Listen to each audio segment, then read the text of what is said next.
This is Audiobook Aura, presenting the Adventures of Sherlock Holmes, Part 2, The Red-Headed League by Arthur Conan Doyle. I had called upon my friend, Mr. Sherlock Holmes, one day in the autumn of last year and found him in deep conversation with a very stout, florid-faced, elderly gentleman with fiery red hair. With an apology for my intrusion, I was about to withdraw when Holmes pulled me abruptly into the room and closed the door behind me. "You could not possibly have come at a better time, my dear Watson," he said cordially. "I was afraid that you were engaged." "So I am, very much so." "Then I can wait in the next room." "Not at all. This gentleman, Mr. Wilson, has been my partner and helper in many of my most successful cases, and I have no doubt that he will be of the utmost use to me in yours also." The stout gentleman half rose from his chair and gave a bob of greeting, with a quick little questioning glance from his small, fat, encircled eyes. "Try the settee," said Holmes, relapsing into his armchair and putting his fingertips together, as was his custom when in judicial moods. "I know, my dear Watson, that you share my love of all that is bizarre and outside the conventions and humdrum routine of everyday life. You have shown your relish for it by the enthusiasm which has prompted you to chronicle, and, if you will excuse my saying so, somewhat to embellish so many of my own little adventures. Your cases have indeed been of the greatest interest to me," I observed. "You will remember that I remarked the other day, just before we went into the very simple problem presented by Miss Mary Sutherland, that for strange effects and extraordinary combinations we must go to life itself, which is always far more daring than any effort of the imagination. A proposition which I took the liberty of doubting. You did, Doctor, but none the less you must come round to my view, for otherwise I shall keep on piling fact upon fact on you until your reason breaks down under them and acknowledges me to be right. Now, Mr. Jabez Wilson here has been good enough to call upon me this morning, and to begin a narrative which promises to be one of the most singular, which I have listened to for some time. You have heard me remark that the strangest and most unique things are very often connected, not with the larger, but with the smaller crimes. And occasionally, indeed, where there is room for doubt whether any positive crime has been committed. As far as I have heard, it is impossible for me to say whether the present case is an instance of crime or not, but the course of events is certainly among the most singular that I have ever listened to. Perhaps, Mr. Wilson, you would have the great kindness to recommence your narrative. I ask you not merely because my friend Dr. Watson has not heard the opening part, but also because the peculiar nature of the story makes me anxious to have every possible detail from your lips. As a rule, when I have heard some slight indication of the course of events, I am able to guide myself by the thousands of other similar cases which occur to my memory. In the present instance, I am forced to admit that the facts are, to the best of my belief, unique. The portly client puffed out his chest with an appearance of some little pride, and pulled a dirty and wrinkled newspaper from the inside pocket of his greatcoat. As he glanced down the advertisement column, with his head thrust forward and the paper flattened out upon his knee, I took a good look at the man and endeavored, after the fashion of my companion, to read the indications which might be presented by his dress or appearance. I did not gain very much, however. By my inspection, our visitor bore every mark of being an average commonplace British tradesman. Obese, pompous, and slow, he wore rather baggy gray shepherd's check trousers, a not-over clean black frock coat, unbuttoned in the front, and a drab waistcoat with a heavy brassy Albert chain, and a square pierced bit of metal dangling down as an ornament. A frayed top, hat, and a faded brown overcoat with a wrinkled velvet collar lay upon a chair beside him. Altogether, look as I would, there was nothing remarkable about the man save his blazing red head, and the expression of extreme chagrin and discontent upon his features. Sherlock Holmes' quick eye took in my occupation, and he shook his head with a smile as he noticed my questioning glances.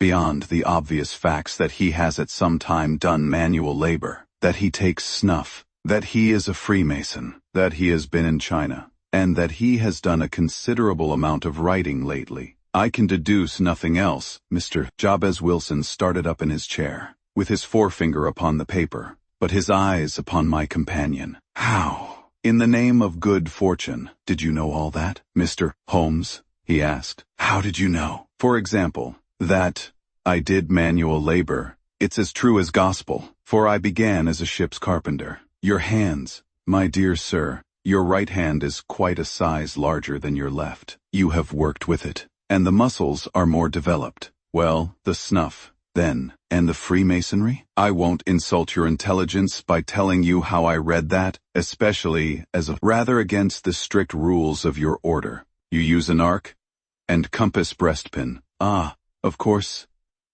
I forgot that. But the writing? What else can be indicated by that right cuff so very shiny for 5 inches?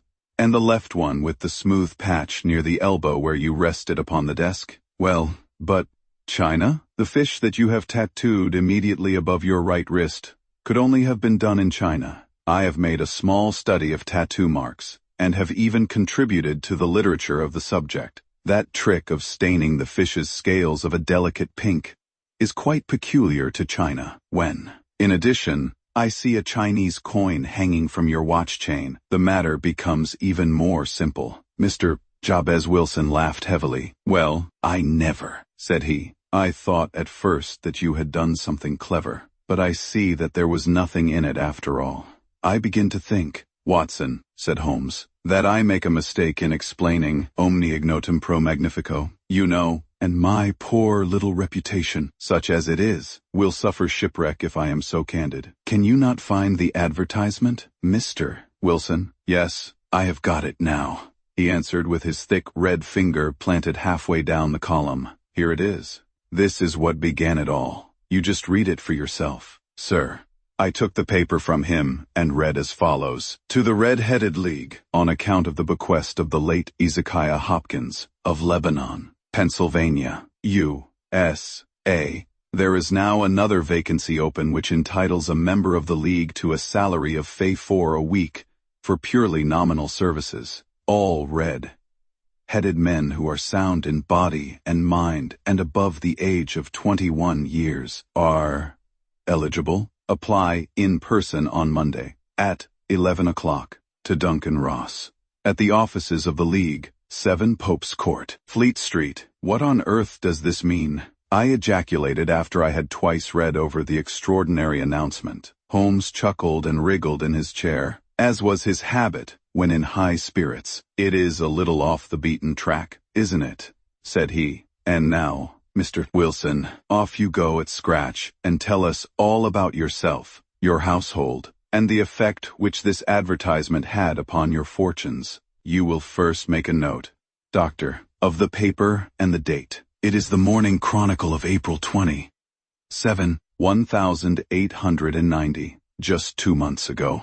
Very good. Now, Mr. Wilson? Well, it is just as I have been telling you, Mr. Sherlock Holmes, said Jabez Wilson, mopping his forehead. I have a small pawnbroker's business at Coburg Square, near the city. It's not a very large affair, and of late years it has not done more than just give me a living. I used to be able to keep 2 assistants, but now I only keep 1. And I would have a job to pay him, but that he is willing to come for half wages so as to learn the business. What is the name of this obliging youth? Asked Sherlock Holmes. His name is Vincent Spaulding, and he's not such a youth, either. It's hard to say his age. I should not wish a smarter assistant, Mr. Holmes, and I know very well that he could better himself and earn twice what I am able to give him. But, after all, if he is satisfied, why should I put ideas in his head? Why, indeed, you seem most fortunate in having an employee who comes under the full market price. It is not a common experience among employers in this age. I don't know that your assistant is not as remarkable as your advertisement. Oh, he has his faults, too, said Mr. Wilson. Never was such a fellow for photography. Snapping away with a camera when he ought to be improving his mind, and then diving down into the cellar like a rabbit into its hole to develop his pictures. That is his main fault, but on the whole he's a good worker. There's no vice in him. He is still with you, I presume? Yes, sir. He and a girl of 14, who does a bit of simple cooking and keeps the place clean. That's all I have in the house, for I am a widower, and never had any family. We live very quietly, sir, the three of us, and we keep a roof over our heads and pay our debts. If we do nothing more. The first thing that put us out was that advertisement, Spaulding. He came down into the office just this day 8 weeks with this very paper in his hand. And he says, "I wish to the Lord, Mr. Wilson, that I was a red-headed man." "Why that?" I asks. "Why," says he, "here's another vacancy on the League of the Red-Headed Men. It's worth quite a little fortune to any man who gets it. And I understand that there are more vacancies than there are men, so that the trustees are at their wits' end what to do with the money. If my hair would only change color. Here's a nice little crib all ready for me to step into." "Why, what is it, then?" I asked. "You see, Mr. Holmes, I am a very stay-at-home man, and as my business came to me instead of my having to go to it, I was often weeks on end without putting my foot over the door. Matt. In that way I didn't know much of what was going on outside, and I was always glad of a bit of news. Have you never heard of the League of the Red-Headed Men?" he asked with his eyes open. "Never." "Why, I wonder at that, for you are eligible yourself for one of the vacancies." "And what are they worth?" I asked. "Oh, merely a couple of hundred a year. But the work is slight, and it need not interfere very much with one's other occupations." Well, you can easily think that that made me prick up my ears, for the business has not been over good for some years, and an extra couple of hundred would have been very handy. "Tell me all about it," said I. "Well," said he, showing me the advertisement, "you can see for yourself that the League has a vacancy, and there is the address where you should apply for particulars. As far as I can make out, the League was founded by an American millionaire, Ezekiah Hopkins, who was very peculiar in his ways. He was himself red-headed, and he had a great sympathy for all red-headed men. So, when he died, it was found that he had left his enormous fortune in the hands of trustees, with instructions to apply the interest to the providing of easy berths to men whose hair is of that color. From all I hear, it is splendid pay and very little to do." "But," said I, "there would be millions of red-headed men who would apply." "Not so many as you might think," he answered. "You see, it is really confined to Londoners, and to grown men. This American had started from London when he was young, and he wanted to do the old town a good turn. Then, again, I have heard it is no use your applying if your hair is light red, or dark red, or anything but real bright, blazing, fiery red. Now, if you cared to apply, Mr. Wilson, you would just walk in. But perhaps it would hardly be worth your while to put yourself out of the way for the sake of a few £100. Now, it is a fact, gentlemen, as you may see for yourselves, that my hair is of a very full and rich tint, so that it seemed to me that if there was to be any competition in the matter, I stood as good a chance as any man that I had ever met. Vincent Spaulding seemed to know so much about it that I thought he might prove useful, so I just ordered him to put up the shutters for the day and to come right away with me. He was very willing to have a holiday, so we shut the business up and started off for the address that was given us in the advertisement. I never hope to see such a sight as that again. Mr. Holmes, from north, south, east, and west, every man who had a shade of red in his hair had tramped into the city to answer the advertisement. Fleet Street was choked with red-headed folk, and Pope's Court looked like a coster's orange barrow. I should not have thought there were so many in the whole country as were brought together by that single advertisement. Every shade of color they were: straw, lemon, orange, brick, Irish, setter, liver, clay. But, as Spaulding said, there were not many who had the real vivid flame, colored tint. When I saw how many were waiting, I would have given it up in despair. But Spaulding would not hear of it. How he did it, I could not imagine, but he pushed and pulled and butted until he got me through the crowd, and right up to the steps which led to the office. There was a double stream upon the stair, some going up in hope, and some coming back dejected. But we wedged in as well as we could and soon found ourselves in the office. "Your experience has been a most entertaining one," remarked Holmes, as his client paused and refreshed his memory with a huge pinch of snuff. "Pray continue your very interesting statement." There was nothing in the office but a couple of wooden chairs and a deal table, behind which sat a small man with a head that was even redder than mine. He said a few words to each candidate as he came up, and then he always managed to find some fault in them which would disqualify them. Getting a vacancy did not seem to be such a very easy matter, after all. However, when our turn came, the little man was much more favorable to me than to any of the others, and he closed the door as we entered, so that he might have a private word with us. "This is Mr. Jabez Wilson," said my assistant, "and he is willing to fill a vacancy in the League, and he is admirably suited for it," the other answered. "He has every requirement. I cannot recall when I have seen anything so fine." He took a step backward, cocked his head on one side, and gazed at my hair until I felt quite bashful. Then suddenly he plunged forward, wrung my hand, and congratulated me warmly on my success. "It would be injustice to hesitate," said he. "You will, however, I am sure, excuse me for taking an obvious precaution." With that he seized my hair in both his hands, and tugged until I yelled with the pain. "There is water in your eyes," said he as he released me. "I perceive that all is as it should be. But we have to be careful, for we have twice been deceived by wigs and once by paint. I could tell you tales of cobbler's wax which would disgust you with human nature." He stepped over to the window and shouted through it at the top of his voice that the vacancy was filled. A groan of disappointment came up from below, and the folk all trooped away in different directions until there was not a red head to be seen except my own and that of the manager. "My name," said he, "is Mr. Duncan Ross, and I am myself one of the pensioners upon the fund left by our noble benefactor. Are you a married man, Mr. Wilson? Have you a family?" I answered that I had not. His face fell immediately. "Dear me," he said gravely, "that is very serious indeed. I am sorry to hear you say that. The fund was, of course, for the propagation and spread of the redheads, as well as for their maintenance. It is exceedingly unfortunate that you should be a bachelor." My face lengthened at this, "Mr. Holmes," for I thought that I was not to have the vacancy after all. But after thinking it over for a few minutes, he said that it would be all right. "In the case of another," said he, "the objection might be fatal, but we must stretch a point in favor of a man with such a head of hair as yours. When shall you be able to enter upon your new duties?" "Well, it is a little awkward, for I have a business already," said I. "Oh, never mind about that, Mr. Wilson," said Vincent Spaulding. "I should be able to look after that for you." "What would be the hours?" I asked. 10 to 2. Now a pawnbroker's business is mostly done of an evening,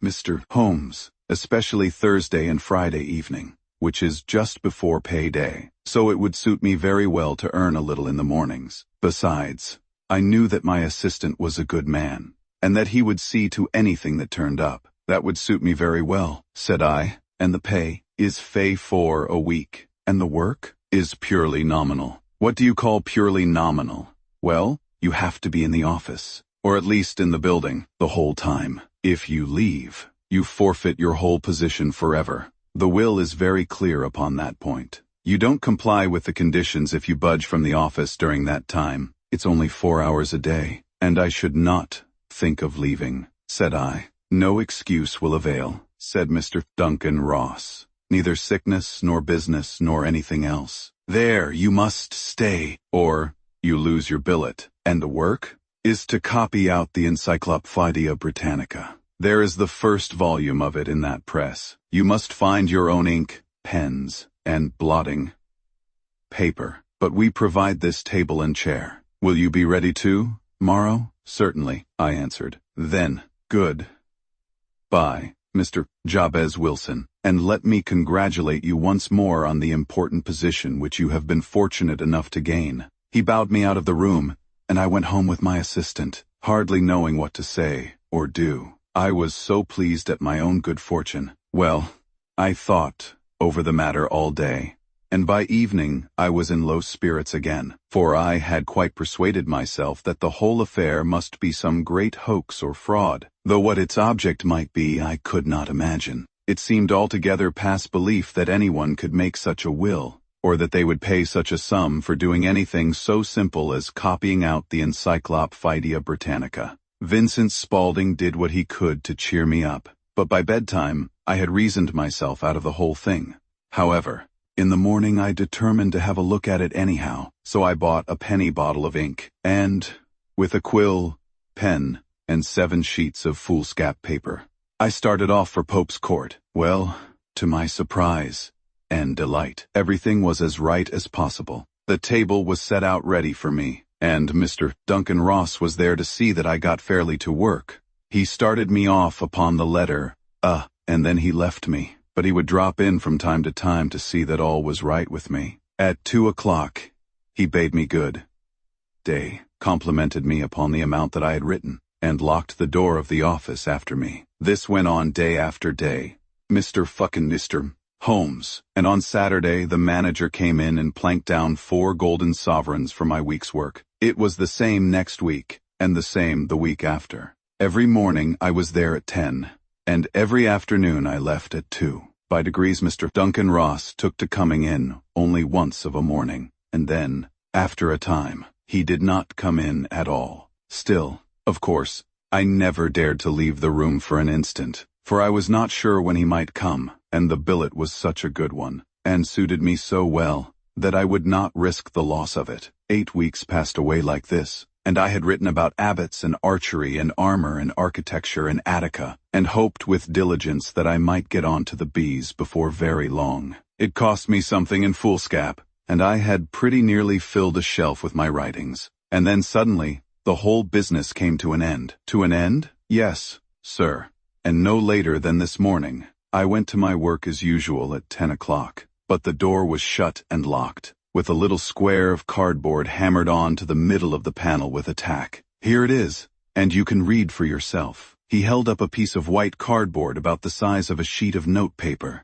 It read in this fashion: "The Red-Headed League is dissolved. October 9, 1890. Sherlock Holmes and I surveyed this curt announcement, and the rueful face behind it, until the comical side of the affair so completely overtopped every other consideration that we both burst out into a roar of laughter. I cannot see that there is anything very funny," cried our client, flushing up to the roots of his flaming head. "If you can do nothing better than laugh at me, I can go elsewhere." "No, no," cried Holmes, shoving him back into the chair from which he had half risen. "I really wouldn't miss your case for the world. It is most refreshingly unusual. But there is, if you will excuse my saying so, something just a little funny about it. Pray, what steps did you take when you found the card upon the door?" I was staggered, sir. I did not know what to do. Then I called at the offices round, but none of them seemed to know anything about it. Finally, I went to the landlord, who is an accountant, living on the ground floor, and I asked him if he could tell me what had become of the Red-Headed League. He said that he had never heard of any such body. Then I asked him who Mr. Duncan Ross was. He answered that the name was new to him. "Well," said I, "the gentleman at No. 4. What? The red-headed man?" "Yes." "Oh," said he, "his name was William Morris. He was a solicitor and was using my room as a temporary convenience until his new premises were ready. He moved out yesterday." "Where could I find him?" "Oh, at his new offices. He did tell me the address." "Yes, 17 King Edward Street, near St. Paul's." I started off, Mr. Holmes, but when I got to that address it was a manufactory of artificial knee caps, and no one in it had ever heard of either Mr. William Morris or Mr. Duncan Ross. "And what did you do then?" asked Holmes. "I went home to Saks, Coburg Square, and I took the advice of my assistant. But he could not help me in any way. He could only say that if I waited I should hear by post. But that was not quite good enough. Mr. Holmes, I did not wish to lose such a place without a struggle. So, as I had heard that you were good enough to give advice to poor folk who were in need of it, I came right away to you. "And you did very wisely," said Holmes. "Your case is an exceedingly remarkable one, and I shall be happy to look into it. From what you have told me I think that it is possible that graver issues hang from it than might at first sight appear." "Grave enough," said Mr. Jabez Wilson. "Why, I have lost £4 a week." "As far as you are personally concerned," remarked Holmes, "I do not see that you have any grievance against this extraordinary league. On the contrary, You are, as I understand, richer by some fey 30, to say nothing of the minute knowledge which you have gained on every subject which comes under the letter A. You have lost nothing by them. No, sir, but I want to find out about them, and who they are, and what their object was in playing this prank, if it was a prank, upon me. It was a pretty expensive joke for them, for it cost them £32. We shall endeavor to clear up these points for you, and, first, 1 or 2 questions. Mr. Wilson, this assistant of yours who first called your attention to the advertisement, how long had he been with you? About a month then. How did he come? In answer to an advertisement. Was he the only applicant? No, I had a dozen. Why did you pick him? Because he was handy and would come cheap. At half wages, in fact. Yes. What is he like? This Vincent Spaulding. Small, stout, built, very quick in his ways, no hair on his face, though he's not short of 30, has a white splash of acid upon his forehead. Holmes sat up in his chair in considerable excitement. I thought as much, said he. Have you ever observed that his ears are pierced for earrings? Yes, sir. He told me that a gypsy had done it for him when he was a lad. Said Holmes, sinking back in deep thought. He is still with you? Oh, yes, sir. I have only just left him. And has your business been attended to in your absence? Nothing to complain of, sir. There's never very much to do of a morning. That will do. Mr. Wilson, I shall be happy to give you an opinion upon the subject in the course of a day or two. Today is Saturday, and I hope that by Monday we may come to a conclusion. Well, Watson, said Holmes, when our visitor had left us, what do you make of it all? I make nothing of it, I answered frankly. It is a most mysterious business. As a rule, said Holmes, the more bizarre a thing is the less mysterious it proves to be. It is your commonplace, featureless crimes which are really puzzling, just as a commonplace face is the most difficult to identify. But I must be prompt over this matter. What are you going to do? Then, I asked. To smoke, he answered. It is quite a 3-pipe problem, and I beg that you won't speak to me for 50 minutes. He curled himself up in his chair, with his thin knees drawn up to his hawk-like nose, and there he sat with his eyes closed, and his black clay pipe thrusting out like the bill of some strange bird. I had come to the conclusion that he had dropped asleep, and indeed was nodding myself, when he suddenly sprang out of his chair with the gesture of a man who has made up his mind, and put his pipe down upon the mantelpiece. Sarasate plays at the St. James's Hall this afternoon, he remarked. What do you think, Watson? Could your patient spare you for a few hours? I have nothing to do today. My practice is never very absorbing. Then put on your hat and come. I am going through the city first, and we can have some lunch on the way. I observe that there is a good deal of German music on the program, which is rather more to my taste than Italian or French. It is introspective, and I want to introspect. Come along. We traveled by the underground as far as Aldersgate, and a short walk took us to Saxe-Coburg Square, the scene of the singular story which we had listened to in the morning. It was a poky, little, shabby, genteel place, where 4 lines of dingy 2-storied brick houses looked out into a small railed enclosure, where a lawn of weedy grass and a few clumps of faded laurel bushes made a hard fight against a smoke-laden and uncongenial atmosphere. 3 gilt balls and a brown board with Jabez Wilson in white letters upon a corner house announced the place where our red-headed client carried on his business. Sherlock Holmes stopped in front of it with his head on one side and looked it all over, with his eyes shining brightly between puckered lids. Then he walked slowly up the street, and then down again to the corner, still looking keenly at the houses. Finally he returned to the pawnbroker's, and, having thumped vigorously upon the pavement with his stick 2 or 3 times, he went up to the door and knocked. It was instantly opened by a bright-looking, clean, shaven young fellow, who asked him to step in. Thank you, said Holmes. I only wish to ask you how you would go from here to the Strand. 3rd right, 4th left, answered the assistant promptly, closing the door. Smart fellow, that, observed Holmes as we walked away. He is, in my judgment, the 4th smartest man in London. And for daring, I am not sure that he has not a claim to be 3rd. I have known something of him before. Evidently, said I. Mr. Wilson's assistant counts for a good deal in this mystery of the Red-Headed League. I am sure that you inquired your way merely in order that you might see him. Not him. What then? The knees of his trousers. And what did you see? What I expected to see. Why did you beat the pavement, my dear doctor? This is a time for observation, not for talk. We are spies in an enemy's country. We know something of Saxe-Coburg Square. Let us now explore the parts which lie behind it, the road in which we found ourselves as we turned round the corner from the retired Saxe. Coburg Square presented as great a contrast to it as the front of a picture does to the back.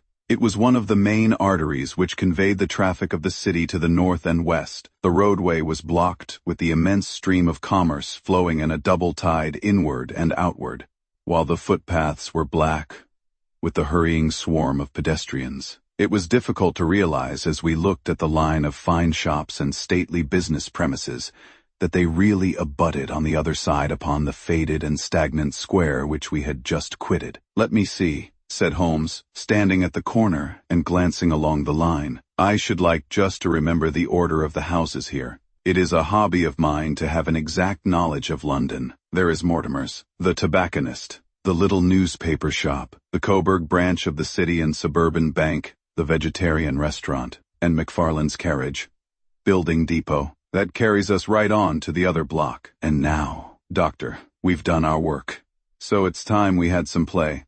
A sandwich, and a cup of coffee, and then off to Violin Land, where all is sweetness and delicacy and harmony, and there are no red-headed clients to vex us with their conundrums. My friend was an enthusiastic musician, being himself not only a very capable performer, but a composer of no ordinary merit. All the afternoon he sat in the stalls wrapped in the most perfect happiness, gently waving his long, thin fingers in time to the music, while his gently smiling face and his languid, dreamy eyes were as unlike those of Holmes the sleuth.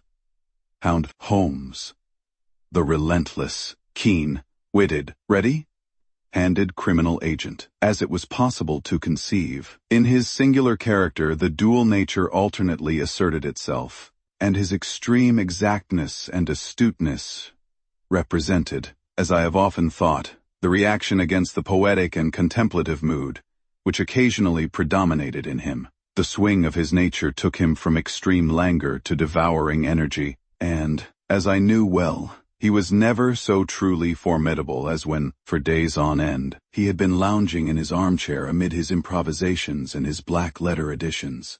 Then it was that the lust of the chase would suddenly come upon him, and that his brilliant reasoning power would rise to the level of intuition, until those who were unacquainted with his methods would look askance at him, as on a man whose knowledge was not that of other mortals. When I saw him that afternoon so enwrapped in the music at St. James's Hall, I felt that an evil time might be coming upon those whom he had set himself to hunt down. You want to go home? No doubt, Doctor, he remarked as we emerged. Yes, it would be as well. And I have some business to do which will take some hours. This business at Coburg Square is serious. Why serious? A considerable crime is in contemplation. I have every reason to believe that we shall be in time to stop it. But today being Saturday rather complicates matters. I shall want your help too.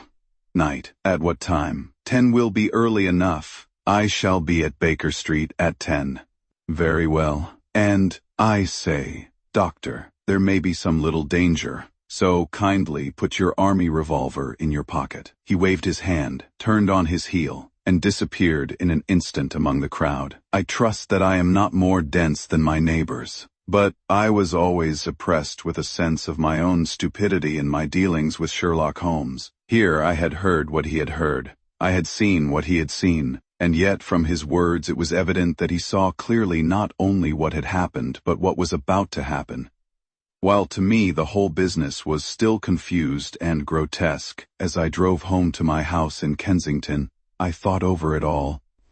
From the extraordinary story of the red-headed copier of the Encyclopedia down to the visit to Saxe-Coburg Square, and the ominous words with which he had parted from me. What was this nocturnal expedition, and why should I go armed? Where were we going? And what were we to do? I had the hint from Holmes that this smooth-faced pawnbroker's assistant was a formidable man, a man who might play a deep game. I tried to puzzle it out, but gave it up in despair and set the matter aside until night should bring an explanation. It was 9:15 when I started from home and made my way across the park. And so through Oxford Street to Baker Street. 2 hansoms were standing at the door, and as I entered the passage, I heard the sound of voices from above. On entering his room, I found Holmes in animated conversation with 2 men, one of whom I recognized as Peter Jones, the official police agent, while the other was a long, thin, sad-faced man with a very shiny hat and oppressively respectable frock coat. "Ha!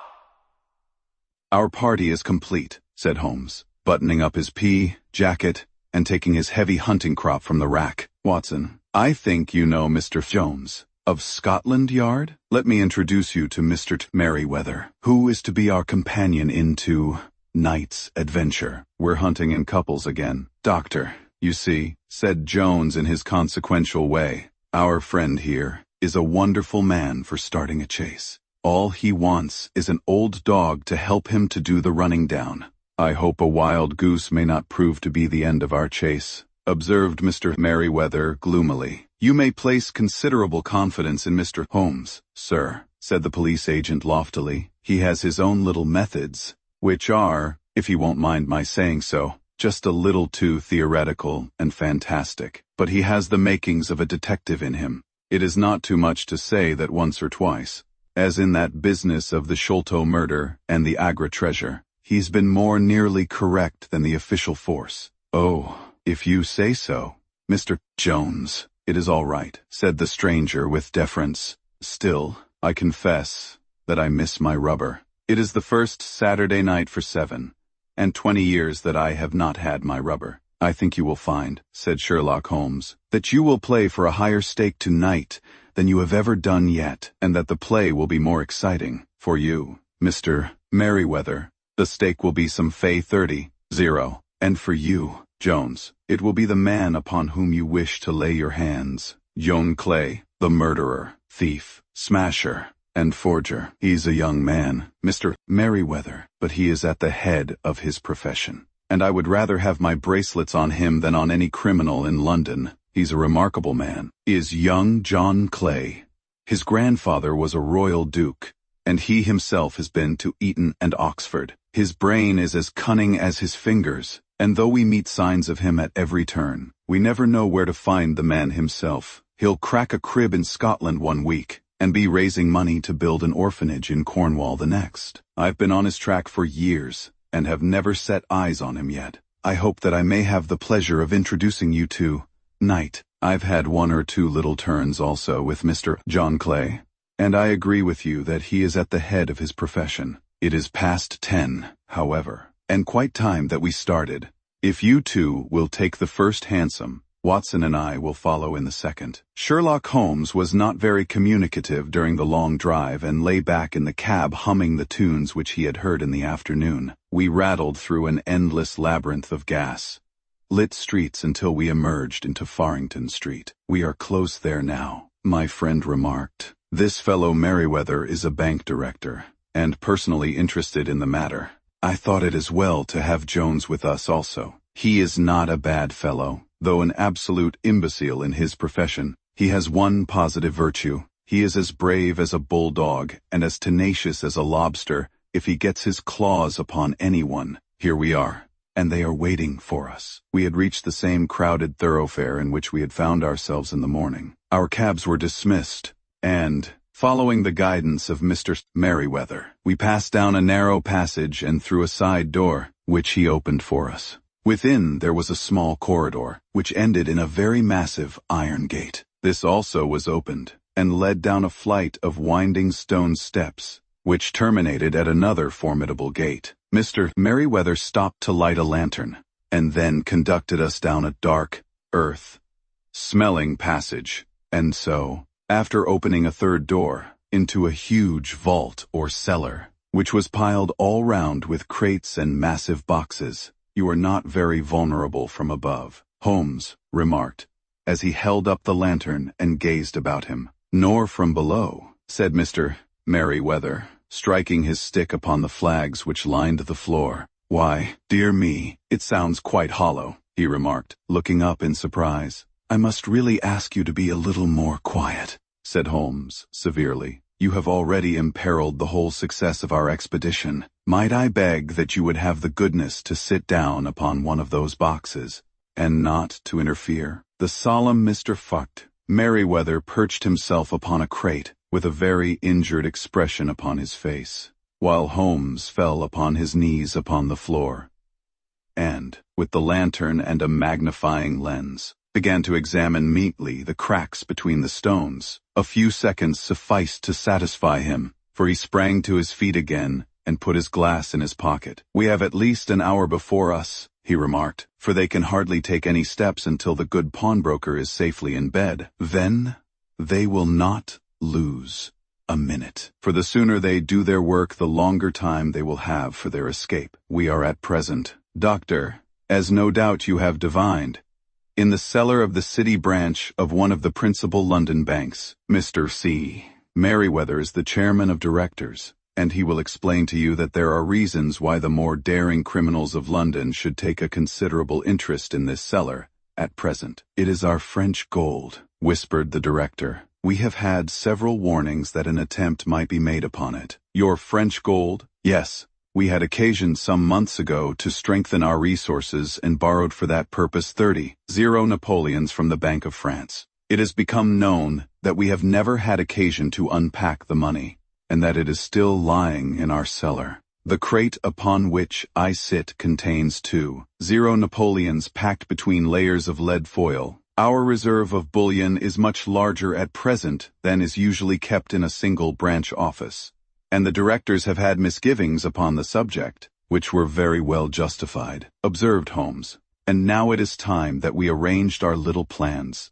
I expect that within an hour matters will come to a head. In the meantime, Mr. Merryweather, we must put the screen over that dark lantern, and sit in the dark?" "I am afraid so. I had brought a pack of cards in my pocket, and I thought that, as we were a party café, you might have your rubber, after all. But I see that the enemy's preparations have gone so far that we cannot risk the presence of a light. And, first of all, we must choose our positions. These are daring men, and though we shall take them at a disadvantage, they may do us some harm unless we are careful. I shall stand behind this crate, and you conceal yourselves behind those? Then, when I flash a light upon them, close in swiftly. If they fire, Watson, have no compunction about shooting them down." I placed my revolver, cocked, upon the top of the wooden case behind which I crouched. Holmes shot the slide across the front of his lantern and left us in pitch darkness.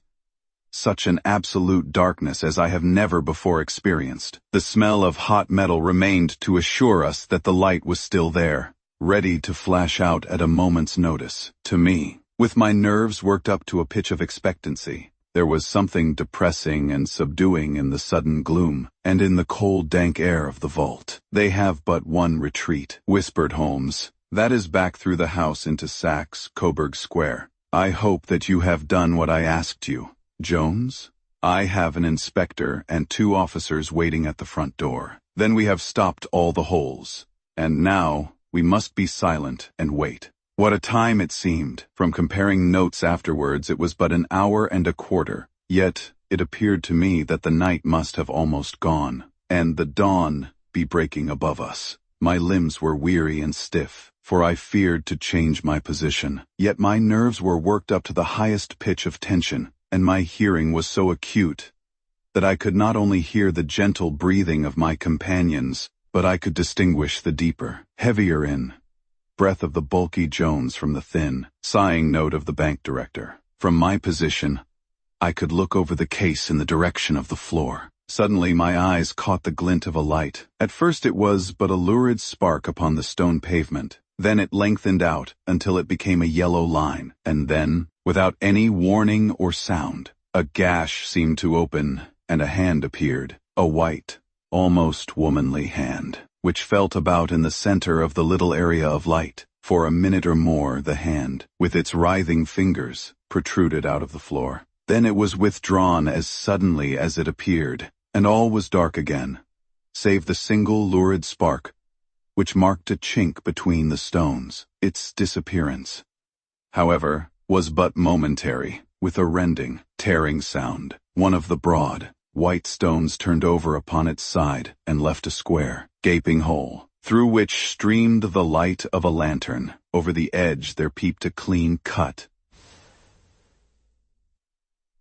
boyish face, which looked keenly about it, and then, with a hand on either side of the aperture, drew itself shoulder high and waist high, until one knee rested upon the edge. In another instant he stood at the side of the hole and was hauling after him a companion, lithe and small like himself, with a pale face and a shock of very red hair. "It's all clear," he whispered. "Have you the chisel and the bags?" "Great Scott! Jump, Archie, jump, and I'll swing for it." Sherlock Holmes had sprung out and seized the intruder by the collar. The other dived down the hole, and I heard the sound of rending cloth as Jones clutched at his skirts. The light flashed upon the barrel of a revolver, but Holmes' hunting crop came down on the man's wrist, and the pistol clinked upon the stone floor. "It's no use, John Clay," said Holmes blandly. "You have no chance at all." "So I see," the other answered with the utmost coolness. "I fancy that my pal is all right,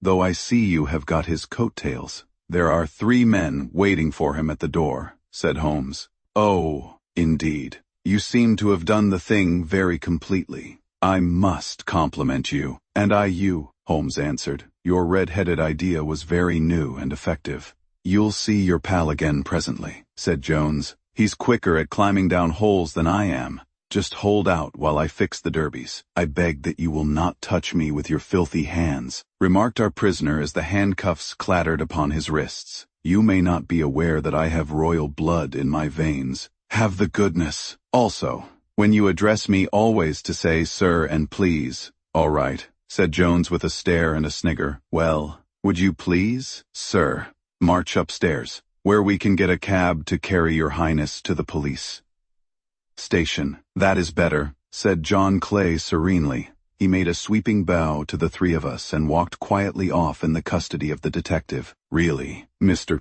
Holmes," said Mr. Merriweather as we followed them from the cellar, "I do not know how the bank can thank you or repay you. There is no doubt that you have detected and defeated in the most complete manner one of the most determined attempts at bank robbery that have ever come within my experience. I have had 1 or 2 little scores of my own to settle with Mr. Fung." "John Clay," said Holmes, "I have been at some small expense over this matter, which I shall expect the bank to refund. But beyond that, I am amply repaid by having had an experience which is in many ways unique, and by hearing the very remarkable narrative of the Red-Headed League. You see, Watson," he explained in the early hours of the morning as we sat over a glass of whiskey and soda in Baker Street, "it was perfectly obvious from the first that the only possible object of this rather fantastic business of the advertisement of the League, and the copying of the Encyclopedia, must be to get this not-over-bright pawnbroker out of the way for a number of hours every day. It was a curious way of managing it, but, really, it would be difficult to suggest a better. The method was, no doubt, suggested to Clay's ingenious mind by the color of his accomplice's hair. The fay-4 a week was a lure which must draw him.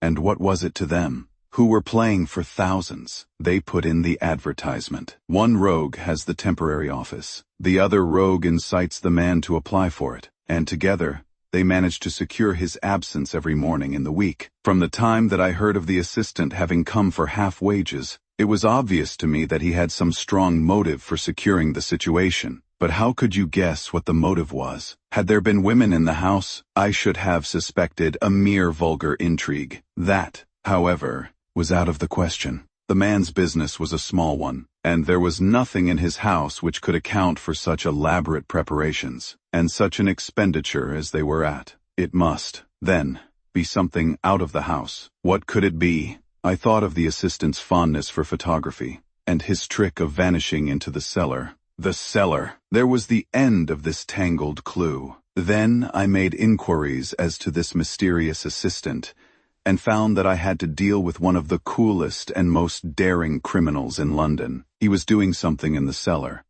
Something which took many hours a day for months on end. What could it be? Once more? I could think of nothing save that he was running a tunnel to some other building. So far I had got when we went to visit the scene of action. I surprised you by beating upon the pavement with my stick. I was ascertaining whether the cellar stretched out in front or behind. It was not in front. Then I rang the bell, and, as I hoped, the assistant answered it. We have had some skirmishes, but we had never set eyes upon each other before. I hardly looked at his face. His knees were what I wished to see. You must yourself have remarked how worn, wrinkled, and stained they were. They spoke of those hours of burrowing. The only remaining point was what they were burrowing for. I walked round the corner, saw the City and Suburban Bank abutted on our friend's premises, and felt that I had solved my problem. When you drove home after the concert, I called upon Scotland Yard and upon the chairman of the bank directors, with the result that you have seen. And how could you tell that they would make their attempt tonight? I asked. Well, when they closed their league offices, that was a sign that they cared no longer about Mr. Jabez Wilson's presence. In other words, that they had completed their tunnel. But it was essential that they should use it soon, as it might be discovered, or the bullion might be removed. Saturday would suit them better than any other day, as it would give them 2 days for their escape. For all these reasons, I expected them to come tonight. You reasoned it out beautifully, I exclaimed in unfeigned admiration. It is so long a chain, and yet every link rings true. It saved me from ennui, he answered, yawning. Alas! I already feel it closing in upon me. My life is spent in one long effort to escape from the commonplaces of existence. These little problems help me to do so. And you are a benefactor of the race, said I. He shrugged his shoulders. Well, perhaps, after all, it is of some little use, he remarked. L'homme, homus, rien, lo fa, uva, sat tout. As Gustave Flaubert wrote to George Sand. This story ends here, but the aura continues. Subscribe for the next adventure.